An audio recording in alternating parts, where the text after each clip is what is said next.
ଭିଡ ଠାରୁ ସବୁବେଳେ ସତର୍କ ରହିବାର ଆବଶ୍ୟକତା ଅଛି। କିନ୍ତୁ କାହିଁକି? କାରଣ ଏହି ଭିଡ ହିଁ ଅଟେ ଯେ ଆପଣଙ୍କ ସକାରାତ୍ମକ ଦୃଷ୍ଟିକୋଣକୁ ନକାରାତ୍ମକତାରେ ପରିଣତ କରିଦିଏ। ସେଥିପାଇଁ ଭିଡର ନୁହେଁ, ନିଜ ବୁଦ୍ଧିର ବ୍ୟବହାର କରନ୍ତୁ। ଆଉ ଗୋଟେ କଥା ସବୁବେଳେ ମନେ ରଖନ୍ତୁ, ବୁଦ୍ଧି ଦ୍ୱାରା ପଇସା ରୋଜଗାର କରିହୁଏ, କିନ୍ତୁ ପଇସା ଦ୍ୱାରା ବୁଦ୍ଧି ପ୍ରାପ୍ତି କରିହୁଏନି। ଆପଣଙ୍କ ଜ୍ଞାନ ହିଁ ଆପଣଙ୍କର ସବୁଠାରୁ ବଡ ସମ୍ପତ୍ତି। ମୁଣ୍ଡ ନୁଆଇବା ବହୁତ ଭଲ କଥା, ଯାହା ନମ୍ରତାର ପ୍ରତୀକ। କିନ୍ତୁ ଏକଥା ସବୁବେଳେ ମନେ ରଖିଥିବେ, ନିଜର ଆତ୍ମସମ୍ମାନକୁ ହରେଇ ଯଦି ଆପଣ ଅନ୍ୟାୟ ଆଗରେ ମୁଣ୍ଡ ନୁଆନ୍ତି, ତେବେ ଆପଣ ମଧ୍ୟ ପାପ ହିଁ କରନ୍ତି, ଅନ୍ୟାୟ ହିଁ କରନ୍ତି। କାରଣ ଅନ୍ୟାୟ କରିବା ଯେତିକି ପାପ, ତାକୁ ସହିବା ତାଠାରୁ ବହୁତ ବଡ ପାପ। କେବେ ବି କାହାକୁ ନିଜ ଆତ୍ମସମ୍ମାନ ସହିତ ଖେଳିବାକୁ ଦିଅନ୍ତୁନି। ଚାଣକ୍ୟ କୁହନ୍ତି, ଜୀବନର ପ୍ରକୃତ ମହତ୍ଵ ଦୁଇ ଜଣ ଲୋକ ହିଁ ବୁଝିଥାନ୍ତି।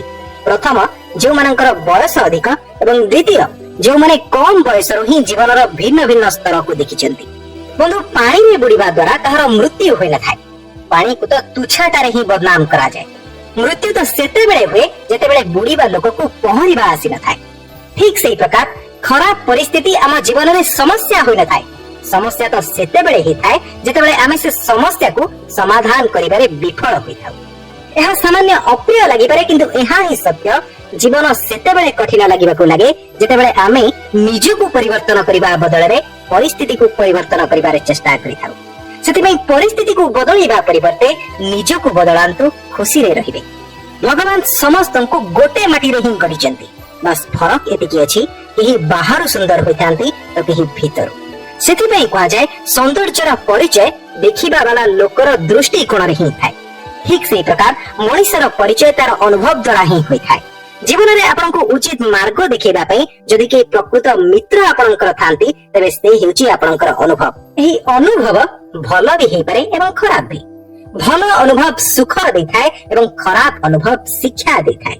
ଯୋଉଠି ଆପଣଙ୍କର ସମ୍ମାନ ନାହିଁ, ସେଭଳି ଜାଗାକୁ ଯାଆନ୍ତୁ ନାହିଁ। ଯିଏ ଆପଣଙ୍କ କଥା ଶୁଣୁନି, ତାକୁ ବୁଝାନ୍ତୁ ନାହିଁ। ଯାହା ହଜମ ହେଉନି, ତାକୁ ଖାଆନ୍ତୁ ନାହିଁ। ଏବଂ ଯିଏ ସତ କହିବା ପରେ ମଧ୍ୟ ନ ମାନେ, ତାକୁ ମନାନ୍ତୁ ନାହିଁ।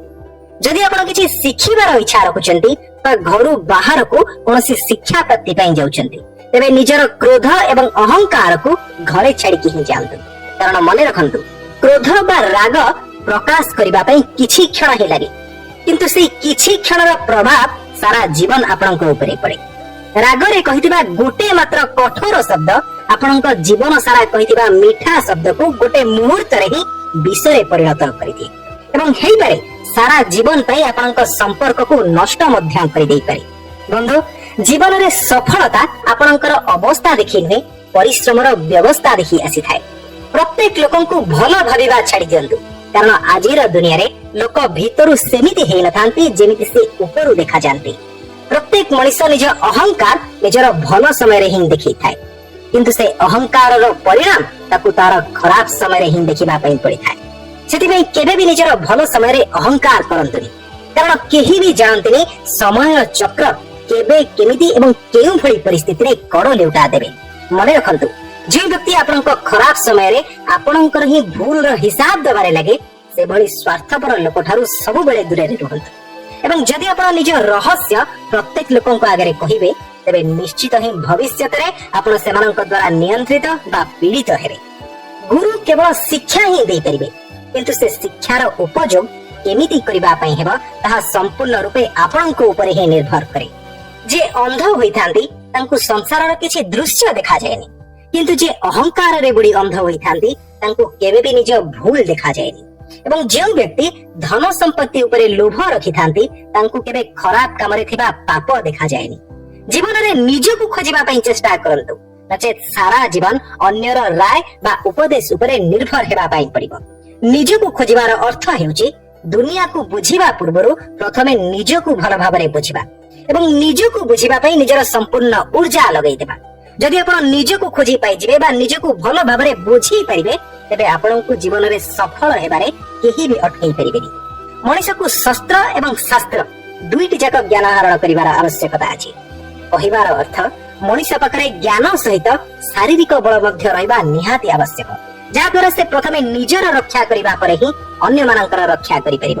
ଯେଉଁ ପର୍ଯ୍ୟନ୍ତ ରାସ୍ତା ଦେଖାଯାଉଛି, ପ୍ରଥମେ ସେଇ ପର୍ଯ୍ୟନ୍ତ ଯିବା ପାଇଁ ଚେଷ୍ଟା କରନ୍ତୁ ଏବଂ ସେଇ ଜାଗାରେ ପହଞ୍ଚିବା ପରେ ହିଁ ଆଉ ଆଗକୁ ଯିବା ପାଇଁ ପ୍ରୟାସ କରନ୍ତୁ। उचित समय अपेक्षा करी निजको मूर्ख बनातुनी कारण उचित समय सेते बेले आसीबो जेते बेले आपण से समय को उचित करिवार प्रयास करिवे। यदि सुस्थ रहिबा पई चाहुचंती तबे अधिक राति पर्यंत चाहंतु नहीं। यदि सफलता पाइबा पई चाहुचंती तबे दिन रे केबे सोंतु नहीं। यदि समाज रे सम्मान पाइबा पई चाहुचंती तबे न पचारिबा पूर्वरु केबे अधिक गपंतु नहीं। एवं यदि निज लोकंक ठारू भलो पाइबा चाहुचंती तबे तांको केबे छाडंतु नहीं। दुनिया रे कोनोसी भी जिनिस केते भी दामी हेथाउ ना काहे किंतु ईश्वर आपनकु जेतिकी भी सुख शांति एवं आनंद दैछंती ता ठारू दामी आ किछि भी नहीं। शेषरे केवल एतिकी कहबा पई चाहिबी असफलता बा दुखर समय रे आखिरु लुह पोछुथिबा से गोटे आंगुठी अन्य 10टी आंगुठी ठारू अधिक गुरुत्वपूर्ण जे सफलता बा सुखरे मिसिकी केवल ताली ही बजांती। मने रखंतु बंधु प्रकृत चेष्टा केबे भी निष्फल जायरी। एका संगरे अधिक बाट डेइबा ठारू बहुत भलो निरंतर छोट छोट बाट चलिबा जहा आपनकु आपनक लक्ष्य स्थल रे पहुंचीबो। आशा करछि बंधु भिडियोटी रु आपनकु निश्चित किछि सिखिबा पई मिलिथिबो एवं भिडियोटी को आपण बहुत मात्रा रे शेयर करिवे। रहुछि पुणी किछि नुवा एवं शिक्षणीय नै निश्चित आसीबे आपण मानक पई।